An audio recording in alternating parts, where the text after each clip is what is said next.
24x7 news Bangla আপনারা দেখছেন।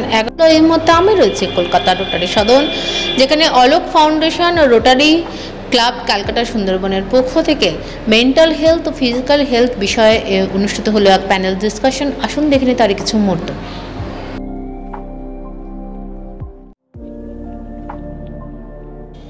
বিভিন্ন ধরনের সমাজসেবামূলক কর্মের সাথে যুক্ত অলোক ফাউন্ডেশন অ্যাসিড ভিকটিমদের স্বনির্ভর করতে, শারীরিক বিশেষভাবে সক্ষম অটিজম শিশু ও প্রান্তিক মানুষদের সমাজে এগিয়ে আসতে ইত্যাদি বিবিধ বিষয় সংস্থা এই অলোক ফাউন্ডেশনের কর্ণধার ও এর সাথে সুন্দরবনের প্রান্তিক মানুষদের নিয়ে কাজ করা সংস্থা রোটারি ক্লাব ক্যালকাটা সুন্দরবনের প্রেসিডেন্ট আইনজীবী দেবযানী ঘোষের তত্ত্বাবধানে কলকাতা রোটারি সদনে 12 জুলাই অনুষ্ঠিত হলো বর্তমান মানব জীবনে মেন্টাল হেলথের সাথে ফিজিক্যাল হেলথ কতটা রিলেটেড ও আমরা মানসিক স্বাস্থ্যের উন্নতি সাধনের মধ্যে দিয়ে কিভাবে নিজেদের শরীর সুস্থ রাখতে পারি, এই বিষয়ে অনুষ্ঠিত হলো এক প্যানেল ডিসকাশন। উক্ত অনুষ্ঠানে এদিন বিশিষ্ট ব্যক্তিত্বদের মধ্যে উপস্থিত ছিলেন রোটারি ক্লাব 3291 এর DG doctor Ramendu Hom Chowdhury, neuro specialist doctor Sabyasachi Mitra, আইনজীবী দেবযানী ঘোষ সহ অন্যান্যরা। এই দিন সংস্থার পক্ষ থেকে জানানো হয়, এই ধরনের অনুষ্ঠানের উদ্দেশ্যই হলো মেন্টাল হেলথ ভালো রাখার প্রয়োজনীয়তা তুলে ধরা, যাতে সার্বিকভাবে মেন্টাল হেলথ ভালো রাখার মাধ্যমে ফিজিক্যাল হেলথটিও ভালো রাখা সম্ভবকর হয়। তো খুব সিম্পল, রোটারি আয়োজিত Rotary Club of Sundarban president Debjani Ghosh যেটা আয়োজন করেছেন, এখানে মেন্টাল হেলথের ওপর কথা বলতে ডক্টর মিত্র এসছেন, কথা বলবেন। কিন্তু আমার মনে হয়েছিল শুধু কথাতে বোধহয় এই প্রবলেম সলভ হবে না। আমি একটা এক্সাম্পল দিচ্ছিলাম এক্ষুনি যে গতকাল এক মহিলা এসছেন ফিজিক্যাল প্রবলেম নিয়ে, পিঠে ব্যথা, গায়ে হাতে ব্যথা, কিন্তু আলটিমেটলি জানা গেল that was A family violence, যেটা ওনার ওপরে চাপ পড়েছে। বাবা অত্যাচার, মাকে বাঁচানোর জন্যে শি ট্রাইড টু প্রোটেস্ট এবং তাকে আঘাত দিয়ে ফেলে দেওয়া হয়েছে।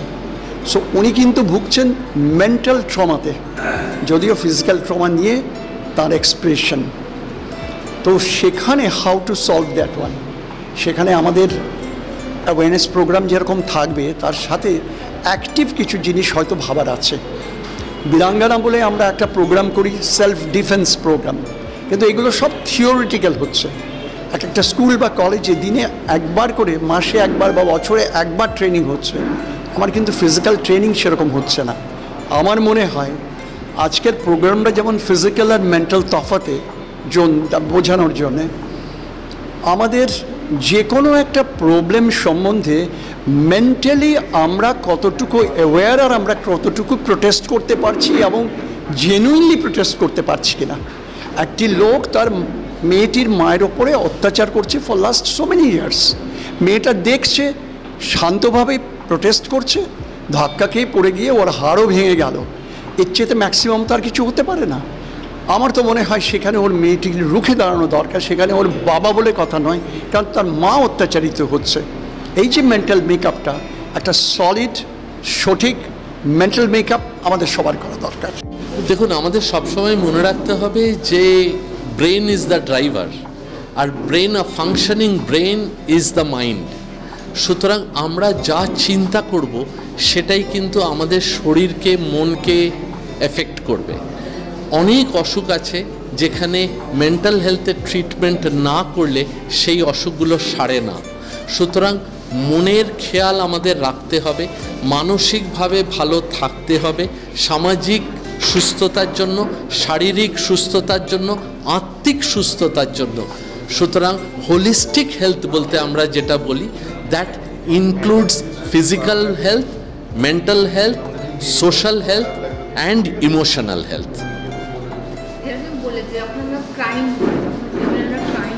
সেই ক্ষেত্রে তাদের ব্রেন ফাংশনটাকে সাধারণ মানুষের সেই সমান্ত থাকে, সেটা ক্রিমিনালদের ব্রেনটা অন্যরকম হয়।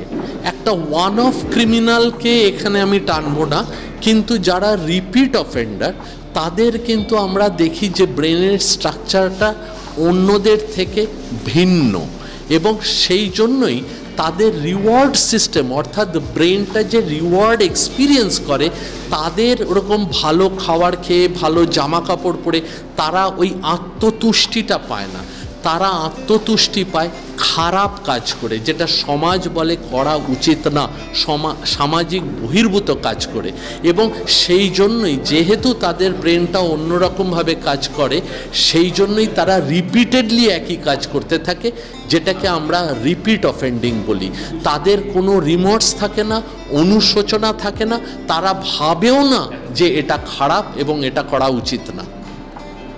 আজকের যে টপিকটা আমাদের ছিল physical health versus mental health, সেটা সম্পূর্ণ একটা মেডিকেল পয়েন্ট অফ ভিউ থেকে ছিল, যেখানে আমাদের টপিকের আরেকটা লাইন ছিল যেটা সবাই ওভারলুক করেছে, a deep dive into how do we feel pen.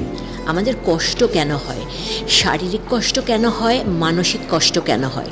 শারীরিক কষ্টটা কি শারীরিক মানে শরীর কেন্দ্রিক, নাকি মানসিক কোনো প্রবলেমের জন্য আমাদের শারীরিক কষ্টটা হয়, সেইটাই আজকে আমাদের মূল উদ্দেশ্য, মানে আলোচনার বিষয়বস্তু ছিল। সেখান থেকে যে কোনো আলোচনায় তো একটু এদিক ওদিক আমাদের আলোচনা হয়, সেখানেই আমাদের ওই ক্রিমিনাল মাইন্ডের বিভিন্ন রকম অ্যাঙ্গেল এসছে।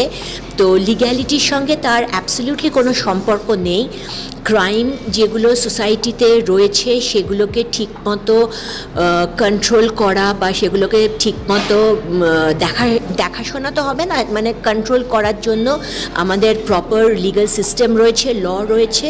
কিন্তু যেটা আজকের আলোচনা থেকে আমরা জানলাম যে কয়েকজন হচ্ছে বাই বার্থ বা বাই মানে জন্ম থেকেই তাদের মাইন্ড স্ট্রাকচারটা এমনই, যেটা হচ্ছে ক্রিমিনাল ওরিয়েন্টেড, যেটা আমাদের মানে লতেও একটা ক্রিমিনোলজি বলে সাবজেক্ট আছে, সেই সাবজেক্টে পড়ানো হয়।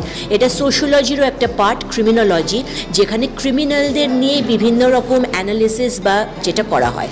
আজকে কিন্তু আমরা একটা এক্সাম্পল হিসেবে ক্রিমিনাল মাইন্ডটাকে তুলে এনেছি। আমরা ক্রিমিনাল মাইন্ড নিয়ে কোনো অ্যানালিসিস করিনি, এবং সেটা আজকের 24x7 নিউজ বেঙ্গলের সঙ্গে থাকুন, সাথে থাকুন, দেখতে থাকুন সব খবরের জন্য চোখ রাখুন আমাদের চ্যানেলে। খুব শীঘ্রই সিমেন্স ক্ষেত্রে সভা স্বর্ণকার ভবন কলকাতার পক্ষ থেকে আয়োজিত হতে চলেছে সিমেন্স ক্ষেত্রে ক্রিকেট প্রিমিয়ার লিগ 2025।